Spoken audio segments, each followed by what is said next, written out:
iyo uri mu mugambi w'Imana, iyo uri mu nzira Imana ishaka, nta kintu na kimwe gishobora kuguhangara.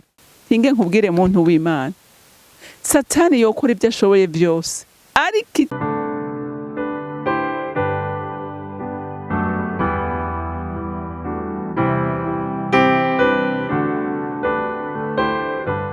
bakunzi bahora CANAAN TV, ndanezerewe kandi gusubira guhura namwe ngo tuganire ijambo ry'Imana. Ariko mbere ko dutangura kuganira, reka tubanze dusenge. Mwami Imana, ndifatanya n'ivyaremwe byose bidahengeshanya kugushima no kugushimagiza no kugushira hejuru. Mwijuru abamarayika, abakerubi n'abaserafi n'ibunyabigingo barakuririmbira, baragutazira, bavuga ukwera kwawe no gukomera kwawe. Natwe mwisi Mwami Imana twifatanije nabo, dushima izina ryawe, turirimba ngo uri mwiza, ugira neza, uri gitangaza, ivyo ukora biratangaje Mwami Imana. Oh haleluya, n'uyu munsi utugiriye neza, utuvyuye mu mahoro yawe, utuvyuye mu munezero wawe. Nivyo gushima, nivyo gukenguruka, ko n'ivy'igiciro kinini Imana. None wakira amashimwe dudubiza mu mitima yacu, kuko nico kimaze tuzanye imbere yawe muri iki gitondo cyo kugukengurukira, tukubwira ngo uri gitangaza Mana. Ivyo ukora birenze ubwenge bwacu, n'imbabazi dufitiye zirenze uko twozivuga n'ingene twozimenya. Rero ushimagizwe muri vyose mu izina rya Kristo Yesu, amen, amen. Rero ijambo Imana impaye kuganira namwe uyu munsi niyo kuguhumuriza wewe ufite ubwoba, wewe ucitse intege, wewe ubona ibiri uri kuracamwo biguteye ubwoba. Nagira ndakubwire ngo iyo nzira nyene uri kuracamwo Imana irayizi kandi nigiye kugushitsa mu masezerano yawe. Haleluya. Rero Imana ico nabonye, nta muntu yopfa gukoresha gutyo. Hari inzira ibanza kumucishamwo kugira ngo ibanze mu forge, ibanze mu transforme, ibanze mukomeze, akura amaso ku kindi kintu cyose amaso yahanga Imana. Haleluya. Rero abantu benshi barakunda kwatsindigwa kubera iyo bahuye n'izo ntambara barahungabana, ugasanga ndetse bamwe bataye n'Imana canke bagombye guhunga iyo nzira. Ariko Imana ishaka ngo yigumemwo. Haleluya. Irashaka ugume muri iyo nzira, nihizo gusanga, nihizo gukomereza, nihizo kwambikira imbaraga, nihizo gushitsa mu masezerano yawe. Reka dusome mu Kuvayo igice ca 2, turasoma kuva ku murongo wa mbere dushikane ku murongo w'10.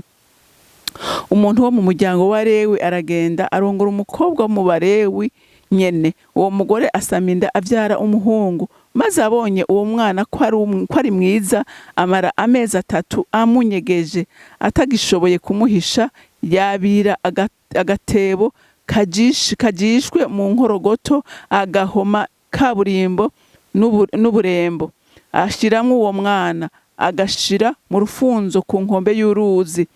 Mushikiwe yigira hirya ngo arabe ico yoba, maze umukobwa wa Farawo amanuka kwiyuhagira mu ruzi. Inshoreke ziwe zigendagenda ku nkombe y'uruzi, abona ka katebo mu rufunzo, atuma inshoreke yiwe kukazana, arakarumura, asanga harimwo umwana, kandi uwo mwana yariko ararira.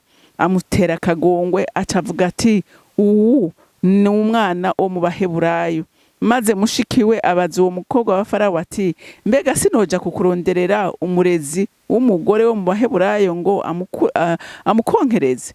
Umukobwa wa Farawo aramwishura ati, ego megenda. Nuko uwo mukobwa aragenda, ahamagara nyina w'uwo mwana. Umukobwa wa Farawo aramubarira ati, jana uwo mwana umunyonkereze, nzokugerera. Uwo mugore ajana uwo mwana, aramwonsa. Umwana amaze gukura, amushira umukobwa wa Farawo, acika umwana wiwe, amwita Mose, avuga ati, nuko namukuye mu mazi. Amen. Iyi nkuru dusomye, ngira murazi yuko Abaheburayo bari muri Egypte, ngo baragwiriye, baba abantu bakomeye. Hanyuma ngo Farawo ngo abagirira inzigo, abagirisha ari ryinshi, atangura kubagira n'ubwoba ko bashobora bazogwira bakabimura. Hanyuma ngo batangura kubafata nabi, baravuga batumviriza. Genda abwira abakiriza ati, genda mufata abana b'abahungu bose, muje murabaniga bakivuka. Mugabo ngo abo bakirizi bari abantu bubaha Imana, batinya Imana, bagatinya kwica. Baca babesha Farawo ati, Abaheburayo kazi uja kubakira ugasanga bamaze kuvyara. Ariko ngo rero Farawo aravuga ati, aba bantu nifo tubarondera uwundi muti. ati zina muhungu wese azovuka muca mugenda mwice muterere mu mazi. Abana b'abahungu baratikira. Haleluya. Ariko Mose kuko yari ku umugambi w'Imana, ngo nyina muvyaye ngo aramwitegereza ngo abona n'umuhungu w'igitangaza ngo mwiza, biramunanira kumwica. Haleluya. Ninge nkubwire muntu w'Imana, iyo uri mu mugambi w'Imana, iyo uri mu nzira Imana ishaka, nta kintu kimwe gishobora kuguhangara. Abandi bana barapfuye, ariko Mose kuko yari mu mugambi w'Imana, Imana yari izi kuzomukoresha ibintu bikomeye, agira igikundiro kinanira umuvyeyi wiwe kumutanga, ngo aramuhisha.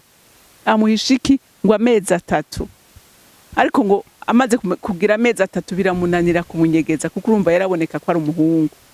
Ariko Imana, haleluya, ibi byose yari umugambi w'Imana. Yagomba ko Mose ajanwa he, agende kureregwa ibwami kugira yigishwe, kugira ngo abe umunyabwenge, azokoresha ibintu bikomeye, afise capacité intellectuelle yo gushobora gukora igikorwa Imana ishaka kumukoresha. Haleluya. Uyu muvyeyi yari gushobora kwiheba, kihebura ati umwana wanje, kandi urumva niko byanagenze. Urumva gufata umwana ukamujana mu ruzi, yari kuribwa n'ingona, ari kuribwa n'ibindi bikoko, canke yari kwicwa n'inzara, ariko kuko Imana yari ifise umugambi kuri we.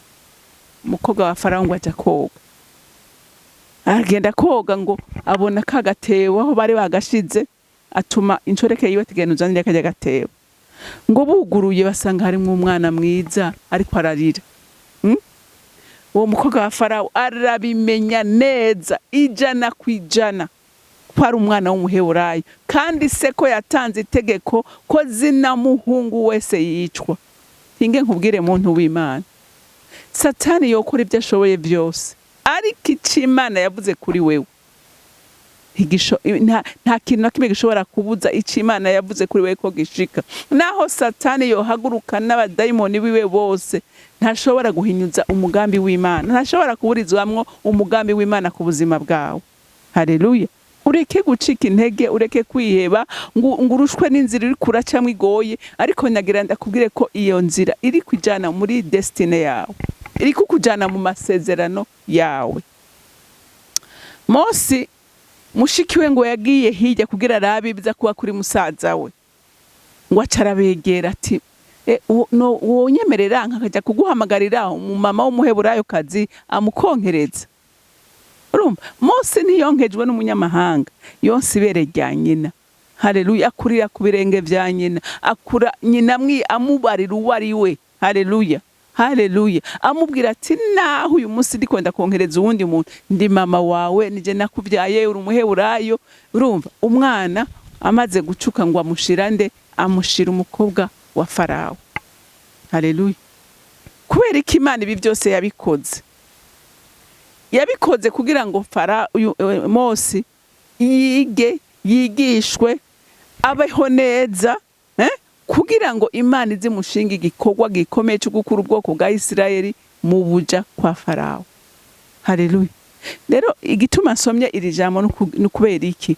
Nukugira ndakubwire muntu w'Imana, ikigeragezo cyose wo burimwo, ico buri kuracamwo cyose, Imana ntiyakiretse ngo kikubeko kubusa, yakiretse kugira ngo kikubeko kubw'impamvu, kandi iyo ntuzoshobora kuyimenya utemeye kucinjiramo. Haleluya. Ntuzoshobora kumenya umugambi uri ku buzima bwawe utemeye guca aho hantu nyene Imana ishaka kuwuca. Haleluya. Mwibuke Yozefu yaciye mu bintu bikomeye. Iyaba uwundi muntu atazi neza ko yavuganye n'Imana, yari gukora amakosa, kuko murazi neza ko muka Potifari yamubwiye ngo baryamane, kandi yo wari umugambi wa Satani kugira ngo imubuze gushika mu mugambi wiwe Imana yamuteguriye, amasezerano Imana yamuteguriye. Yozefu aramubwira ati mabuja, ati iryo kosa sinshobora kurikora, ati databuja nta kintu atampaye, atariko icyo atampaye ni wewe, ati kandi kigira kabiri sinshobora gukora icyaha kingana gutyo mu maso y'Imana. Urumva Satani aragerageza ngo muka Potifari amufata ku nguvu. Yozefu ariruka ngo yasigaranye umutamana wiwe, cari cagirije gikomeye atansiguro nimwe Yozefu yoshobora kuronka imbere ya sebuja, nta nsiguro nimwe yari kuronka. Afise umutamana yari kuvuga ngo none uyo mutamana yawusize ngaho byagenze gute, ariko aremera ati jewe hako mpemuka ndemera mfunga. Yari kuba yihevye, ariko aremera aragenda arafunga. Murazi ko yavuye muri prison aja gukora abicegera c'umwami. Haleluya. Kubera iki? Kubera we yari yarahishuriwe. Rero nawe uyu munsi muntu w'Imana ndagomba kugutera intege aho iyo nzira urimo, komeza. Ureke kwiheba, ureke kwihebura, ureke kumva ngo ndabivuyemo, je Imana yantaye. Uzugenda urabe muri Bibiliya yose, nta muntu yashitse mu mugambi w'Imana gutyo vyoroshe, kuko umwasi ntabashaka kubushikamwo. Haleluya. Kandi ni Imana ibishaka kugukomeza, ibigomba kukwigisha. Inzira Yozefu yaciyemwo yari inzira ndende, yari inzira igoye. Yari yarakuye amaso ku kindi kintu cyari cyo cyose, amaso yahanga Imana. Aravuga ati je ndahanganye ndawe, ndabe ico wavuganye nanje kutagishitsa. Aravuga ati je sinshobora kuguhemukira, nawe ngira ndabe kuhemuka. Ariko nagira nkubwire muntu w'Imana ngo Imana yacu ntihemuka. Imana yacu n'umwizigirwa. Imana yacu ntiyivuguruza ku isezerano ryayo. Ico yakubwiye usenga izogishitsa. Ico yakishije mu kanwa k'abavugishwa izogishitsa. Wewe bigusaba gusa kugira iki? Kuba umwizigirwa. Haleluya. Nturambigwe. Uyu munsi hari habari ko baraca mu ntambara z'ubukene. Ubwo nyene ejo ni wabwitwaramwo neza. Ejo uzohagarara imbere y'abantu baremesha uti naciye mu bihe nk'ibi. Imana iri kwira kuremera intahe kugira ngo nawe ejo uzubigishinga ntahe c'abandi benshi bacitse intege. Ushobora kuba urugo ruriko rurakunanira, iri kwira gucisha mu muriro, wemera uwucemwo, uwuhonyoremwo. Haleluya. Imana izobana nawe muri yo muriro gushika uwusohotsemwo amahoro, ariko bigusaba kwihangana. Haleluya. Bigusaba kwihanganira muri uyo nyene. Novuga n'abandi benshi. Mwibuke ba Daniyeli. Daniyeli mu intambwe ntiyo nyene bazisonzesha. Ariko aravuga ati je sishobora guhemukira Imana, sishobora gusenga ikigirwamana. Oya, nguma nsenga Imana umuremyi w'ijuru n'isi. Bamuterera mu ntambwe yihevye, yaraza ati ibyo aribyo byose ndapfa ndaja mu ijuru. Ariko Imana asanga yashitseyo. Abdenego bataye mu muriro, barawinjiyemwo, Imana bayisangayo. Rero nawe uyu munsi ivyo uri kuracamwo vyihanganire, iyo nzira uri kuracamwo yihanganire. N'abatwibandirije imbere bayiciyemwo n'uyu munsi bariko barayicamwo, kandi hariho abamaze gushika, hariho babagira bashike, nawe kubugira ushike, ariko yikomereremwo. Haleluya. Ukomere. Imana ntihemuka, Imana ntiyivuguruza ku co yavuze, ico yasezeranye iragikora. Haleluya. Ariko bigusaba wewe gukomera. Ndagukomeje muntu w'Imana, komera. Imana ntiyivuguruza ku co yavuze. Imana yo mwijuru ibampera umugisha. Uri mwiza kandi ugira neza Mana. Ico ndagukundira we ntuhemuka ku isezerano ryawe. Ivyo uvuze urabikora, kuko nturi umuntu ngo unanirwe canke nturi umuntu ngo ubeshe. Ese ico mu muntu wese Mwami Imana yaracitse intege yo komezwa n'iri jambo, agashikama, agashira ubwoba, agashira amanga, akamenya ko Imana yo mwijuru ijisho ryayo ataho ritagera n'ukuboko kwayo kutananiwe kurokora abantu bayo. Mana ndagushimiye kandi ndakuninahaje, icubahiro cyose kibi cawe mu izina ryawe ryera Yesu Kristo nsenze nizeye kuvyumvise. Amen, amen. Mwarahezagiwe, mugira umunsi mwiza.